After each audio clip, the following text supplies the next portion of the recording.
Right, macomrades, machampions, machinchi, war veterans uyai panapa vese vari kusvita vakarwa hondo vacho. Right, pane nyaya iri panapa yandiri kusangana nayo panapa. Muchiri kuremember Professor Mutule Ncube vakabuda vachitaura kuti zvoni tinoda kukompensata mari kumafarmers vakatorerwa minda yavo munomu, saka toda kuita se toda kuvakompensata mari chinchi yandimazvona. So mari idzodzo dzakatotaurwa tichabudisa zvekuma 20 million ikoko, almost 20 million ndo mari yaticherese yatichabhadhara yese kuti tikwanise kubudisa gore rine tichidzorera vanhu ivavo. But tiri kuzoona pane that guy anonzi Graham Rai uya akaenda kuzambia uya akarasikirwa nemunda wake akaenda kuzambia, ari kuti he has no faith in Zimbabwe promises of compensation, partly because the payment would come in the form of government bonds, which he says have little value. My advice to farmers who can hold on to their deeds, hold on to your deeds. Ray said your title deeds are legitimate anywhere in the world. We also feel the compensation for just improvement is very, very low. Another displaced former Ben Fred is also skeptical. We have heard it before that the government is going to pay out the commercial farmers whose farms were taken over, Fred said. But we realize that government is not in position to pay out.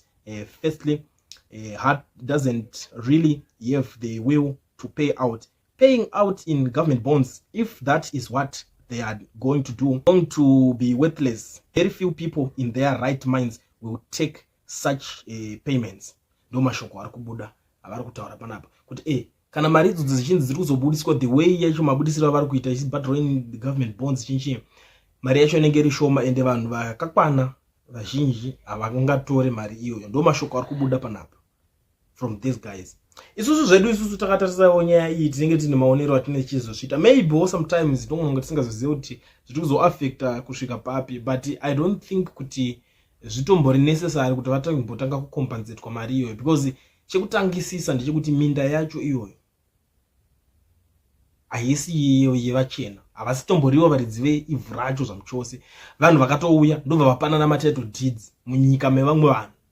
Saka I don't know kuti government iri kuzobatikana papi kuti iri kuzorwadzwa papi. I understand kuti pane madamages anenge akakonzereseka kuti munhu anenge azorasikirwawo nezvinhu zvakewo, kwete kuti land yaimbofeya kanzi, because I think kana compensation inofanira kuva compensation kuti kuzokompensata mombe dzako nechinji zvaungaona nazvo ipapo. We understand because zvinhu zvakawanda munhu anenge achishandawo ari ipapo handiti, but kwete kuti land I don't think kuti zvinomeka sense, because chinhu chiri kuzoitika ava vanhu vacho vari kubva vabuda vari kutotaura futi rafu kuti mari yacho inenge itori shoma ina kana zvienderani, saka totogara nematitle deeds edu. Ndo zvinhu zviri kutaurika panapa. I don't know imimi guys kuti nyaya iyi munoionawo sei, makaitarisawo kuti these guys vakutowedzera kutodira jecha chaiko kuti aiwa hatisi kutora, because nyaya yakaita seiyi haisi nyaya yekuti inoda kuteedzerwa muchitarisa side kana kuti chii, inoda kuteedzera uri mupfungwa dzako dzakakwana unyazonzwisisa kuti land ndeye vanhu vatema, varidzi vevhu remunomu ndevava vanhu vatema, ndo varidzi veland. Hakuna muchena pangambonzi aita muridzi weland wevhu rekuno kuAfrica kuno, hazviiti. But anyway, pamwe nyaya dzakaita sedzidzisi vamwe munenge musinganyazonakirwa nekuda kudzinzwisisa, but I don't know kuti kune vari kudzinzwisisa muri kuionawo sei nyaya.